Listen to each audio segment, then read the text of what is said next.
podcast where I review the movies I have just seen while I am driving home from the theater. And whoo doggy. Oh, man.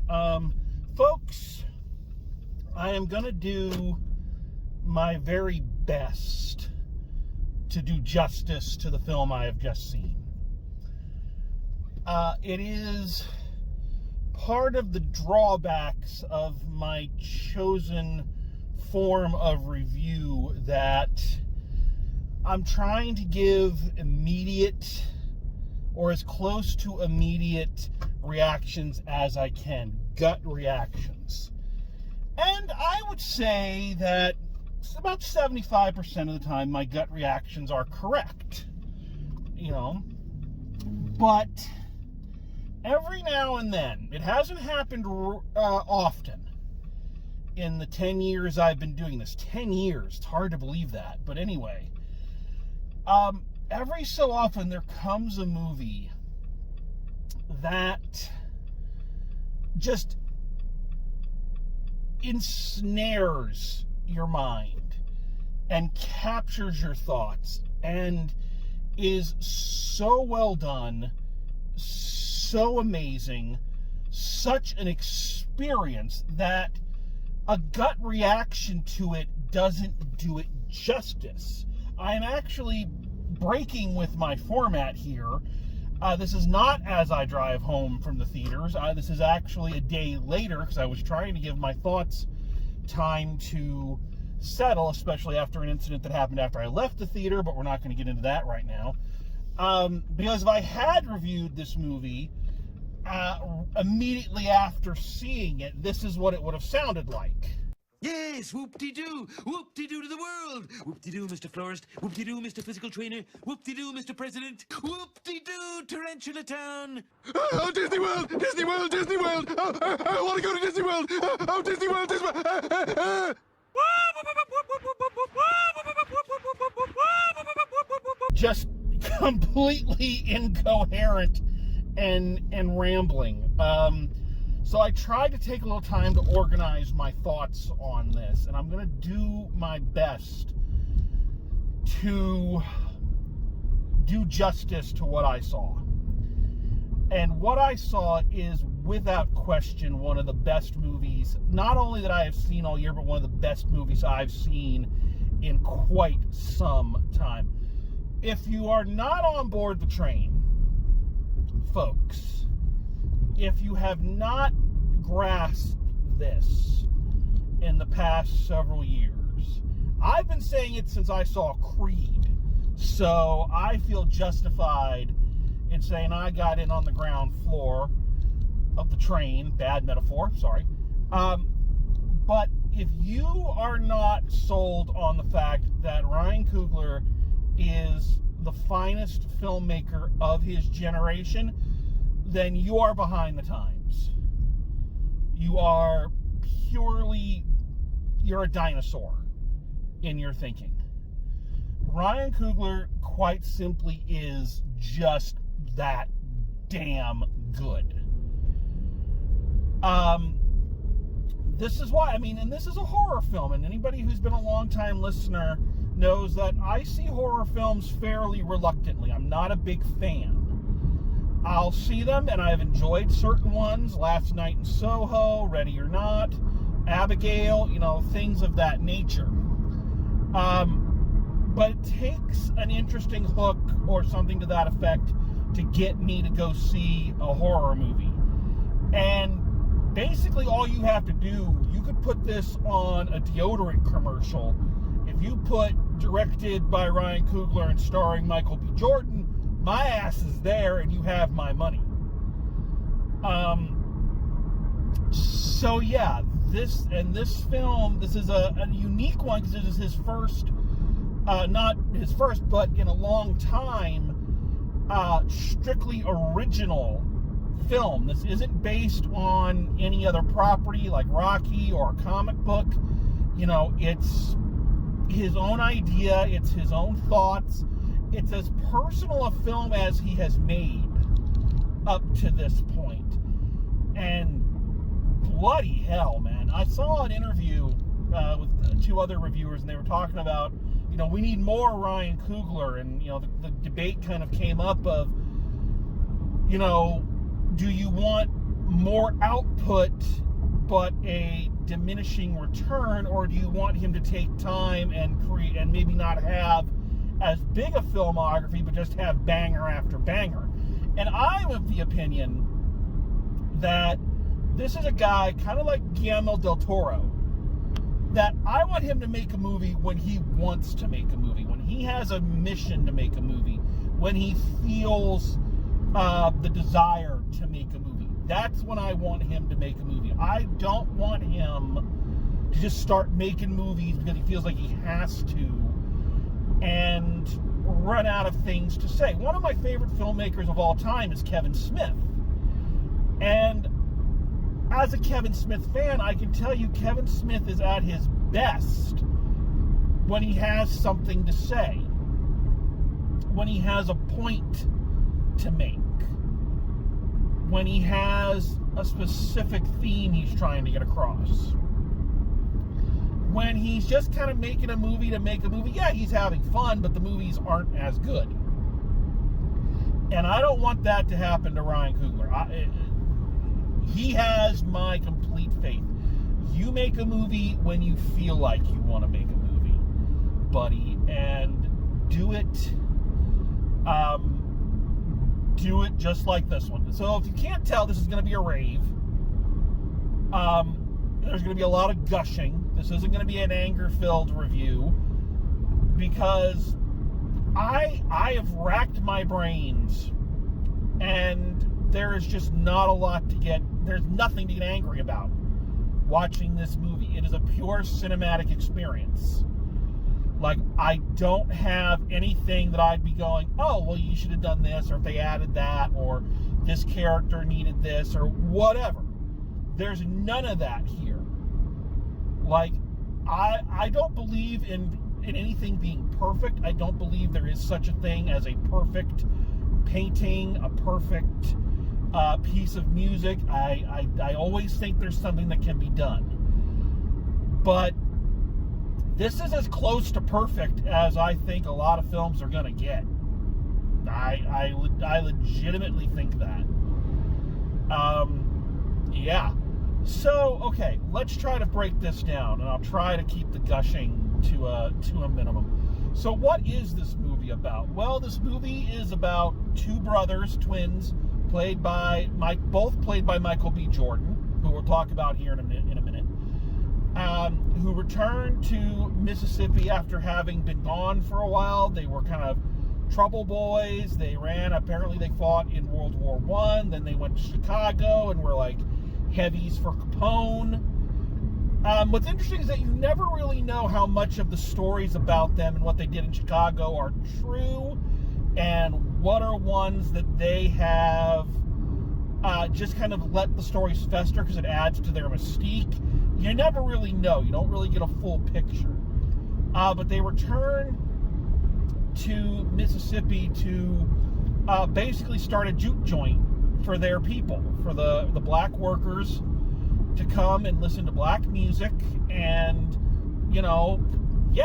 that's essentially what they try to do. And the whole first, I'd say almost hour and a half of this movie is them coming and recruiting people, going and seeing old friends or old lovers, of reconnecting with their community, and basically starting this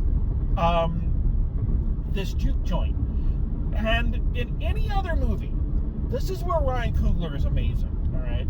In any other movie, this would feel like a long, drawn-out, just kind of get to the point area of the film. Okay, here's a good example. Let me compare this. Compare this to the Godzilla film from a few years ago, the American one, not Godzilla -1, the one that spawned this whole MonsterVerse thing. That film was boring as shit because it took for fucking ever for the monsters to show up. And they try to suck you into this, oh, it's like Jaws, we're taking our time. And it's like, no, because we're spending this time with boring characters who do nothing interesting, and you're setting up a boring world that we don't care about, and then when the monster does show up, you cut away back to those boring people we don't care about.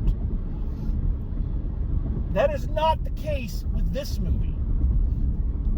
This movie takes its time to establish the culture, establish the world, and introduce us to a cavalcade of amazingly three-dimensional characters that makes you feel like you are in this community. Community is a major theme in this film. This is a film I'm going to do my best again to dissect the themes and important elements, but it's another one of those movies where they're very intertwined and there's a lot going on subtextually. I saw one review, I was just looking at headlines, and one of them was like, or one comment on a YouTube video, and someone said, this is the kind of movie I like. There's no themes, it's not complicated, it's just entertaining. It's like, I don't know what movie you were watching, because I'm glad you enjoyed it, but there are themes and allegories and shit coming out of every pore of this film. Like, and the concept of community is a big one. Of shared culture, of shared identity. Like, there is this great shot when one of the brothers goes to town to look at the local storekeeper, an Asian couple, who I want to point this out, are treated like part of the community within this group. They're not marginalized, or people aren't looking down on them, at least from not what we've seen. They're respected members of the community. Awesome. And they run two shops, and the shop owner tells his daughter, go get your mother. And she walks across the street to the other store, gets her mother, and they walk back. And it's all one long shot. And I love things like that, because what it sets up and what it communicates is this is a functional community. This is a place where people have lives, and the people walking back and forth are going to somewhere specific, and they are coming from somewhere specific. The people in the stores are shopping for things they need. It doesn't feel like a movie set where it's like, and cue the extras. It feels like a functioning, living, breathing group of people. And what a group of people this film assembles. The cast in this movie is, let me put it to you this way. The Screen Actors Guild, I believe, at their annual awards, the top award that Screen Actors Guild can give out is not Best Picture, it's Best Ensemble Cast. And I think that's fantastic. I think that's something that if the Oscars were legit, that's something that they should implement, is a Best Ensemble Cast award.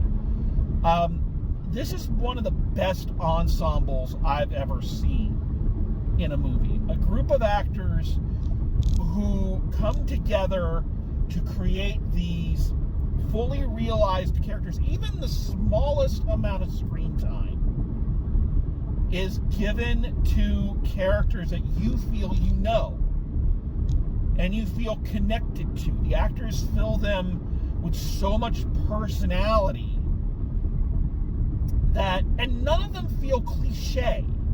That's another big thing especially with a horror movie, because we all know, I love Scream as much as the next guy, but we all know the archetypes. We all know the characters that you expect to see in a horror film, and none of them are there. These are not your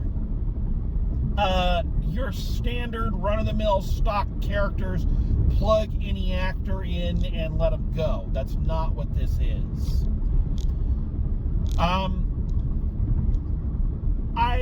I want to praise every single one of them. That's going to take way too much time. They're all phenomenal. I'll point out a couple of stellars. So in his first film, as far as I know, an actor named Miles Canton, who plays Preacher Boy, who's an aspiring blues musician, the cousin of our two main characters. He's kind of the person through whose eyes we see the action. He's kind of the audience POV character. And I wouldn't have known this was his first movie. He doesn't handle himself like it's his first movie. Like it is, like he is up there and he's got charisma and talent and he feels like a real person. Like, damn, what a debut. Yeah, everybody in this movie. There's not a bad performance to be had.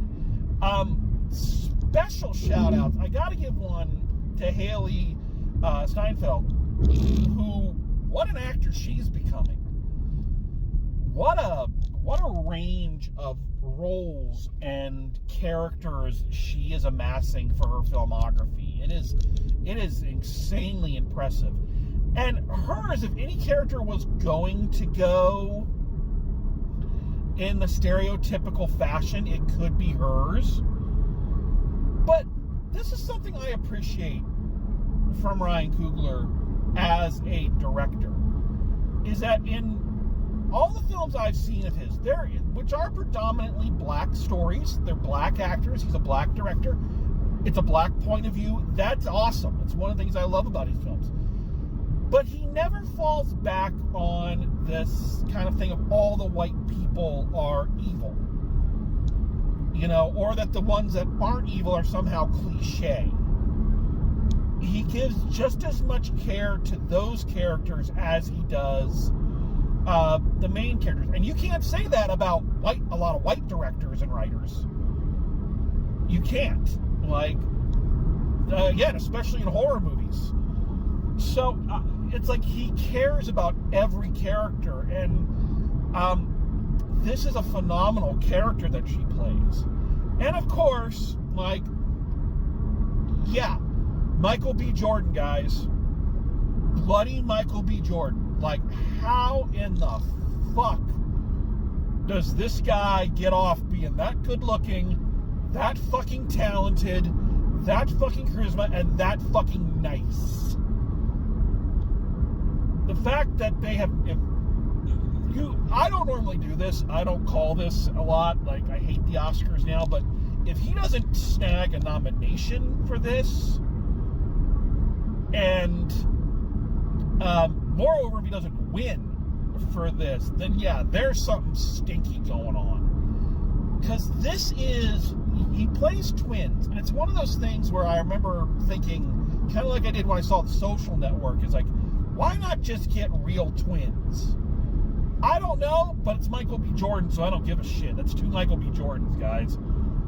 And my ex used to say that I had a man crush on Michael B. Jordan. Yeah, fucking do. And I ain't apologizing for it.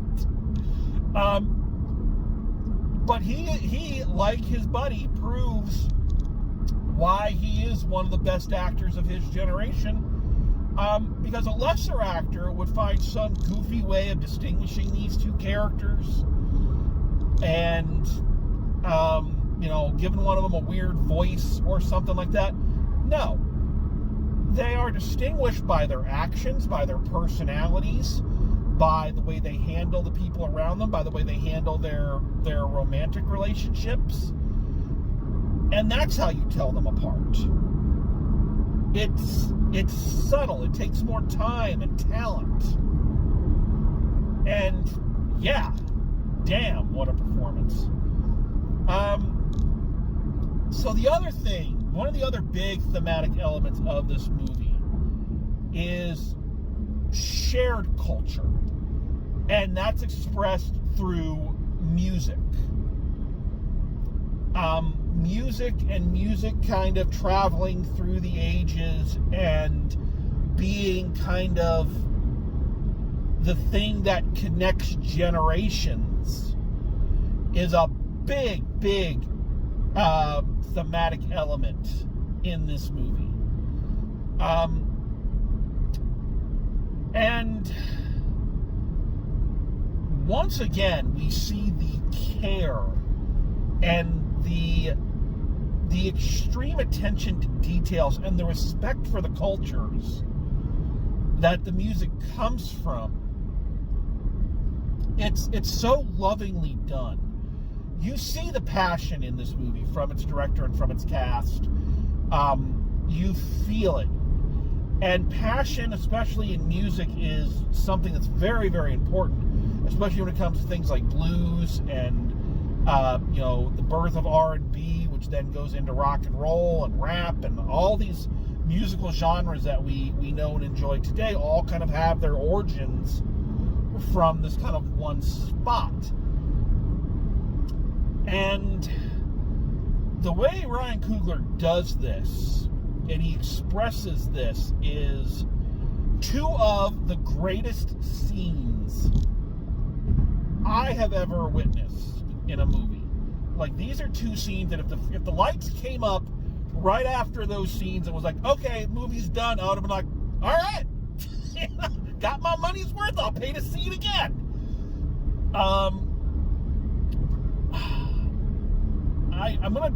How to describe this? So there is this scene, and I am, again, not going to do this justice, not by a long shot. So it's a scene that has to be experienced. But again, this idea of music reaching through generations and connecting us to our ancestors and to our past, that's one of the huge elements in this film. And there is this scene where Preacher Boy is given center stage to play the blues for the crowd at the juke joint. And as he plays this hauntingly beautiful piece of music, once again in one shot, I believe it was all done in one continuous shot, we see as he's playing and as the people are dancing to his music, all of these elements from music, both the past, what is the present in the film, and what is going to be the future, all coming in and adding their flavor to it and adding their point of view to it, adding their culture to it. It is, first of all, from a filmmaking standpoint, it is I don't know how you even conceive of this. Like, the storyboarding on this must have been insane.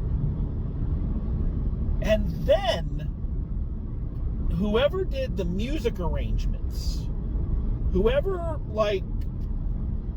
just blended all this together in this crescendo, there's no other word to explain it, and I apologize, but this orgasmic release of beauty and anger and sorrow and triumph, all of it coming together is just fucking, I can't explain it, and it's a thing that needs to be experienced when you see it. It is something to behold.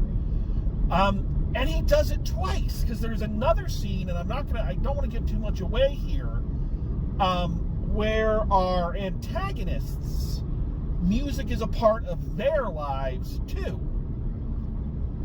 And theirs is coming from a different culture, a more Celtic, a more Irish, kind of folk song kind of feel.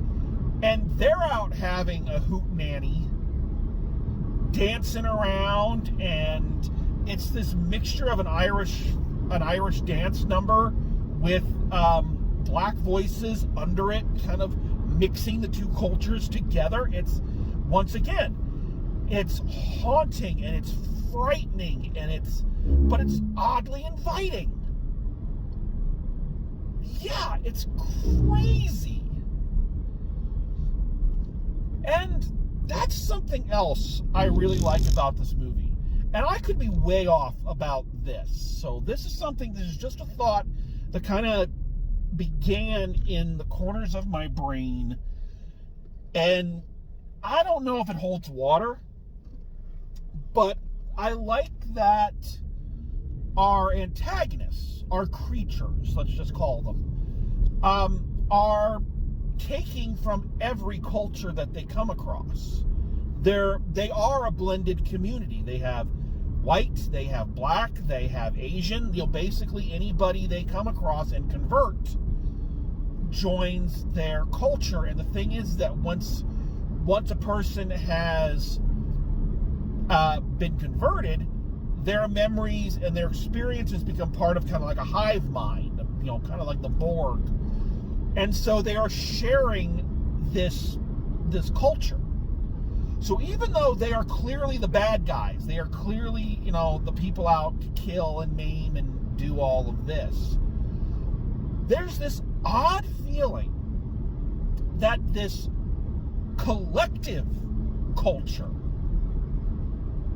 is the one that is going to survive. That the segregated cultures, people kind of sticking to their own and not embracing the contributions of others, is going to keep everybody kind of separated, and eventually the culture will die out, or the past will die out and we won't remember it. Whereas this culture, this collective culture, is somehow the one that is going to be eternal. Again, I don't know if that's actually what he was going for. I don't know if that's actually the point that he was trying to make. But it's just something that from the collected scenes, and I mean collected because there is much like a Marvel movie, there is a pre-credit, mid-credit sequence and a post-credit sequence. So by when I say collected scenes, I mean like the movie as a whole. That seems to be at least what I get out of it. So, yeah. And if you're just in this for the horror, then you are coming to a good film. This is a great... You get kind of every kind of scare. You get jump scares. You get... If you like the gore, you get that. If you like more cerebral suspense building, you get that. And it all blends together fantastically. Like, again, I don't believe in a perfect movie, but I am racking my brains trying to think up anything that I would have done different, and or that I felt could be improved upon, and I can't think of a single thing. I really can't. Maybe given time. I guess the only thing I will say is that our antagonists, when we get to the climax of the attack, don't seem to have much sense of self-preservation, because they don't seem to keep track of when the sun's coming up, which, if you're in that state, I think that'd be something you would, maybe want to keep an eye on.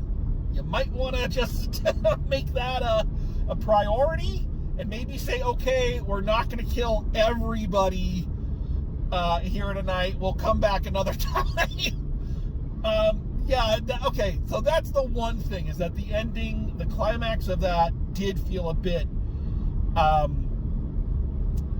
rushed and a little too pat. But folks, I had to dig for that fucking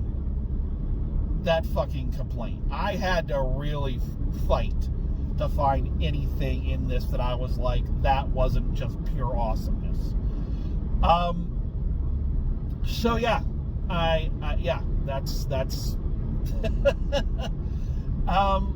yeah, I don't know what else to say. I don't know what else to say that isn't just going to be repeating myself or just gushing on this movie, like we're high school sweethearts.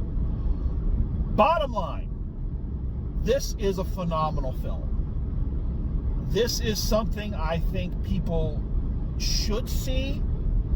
I think it's a film people need to see, and I think it's a film people will enjoy seeing. And that is not an easy combination to accomplish.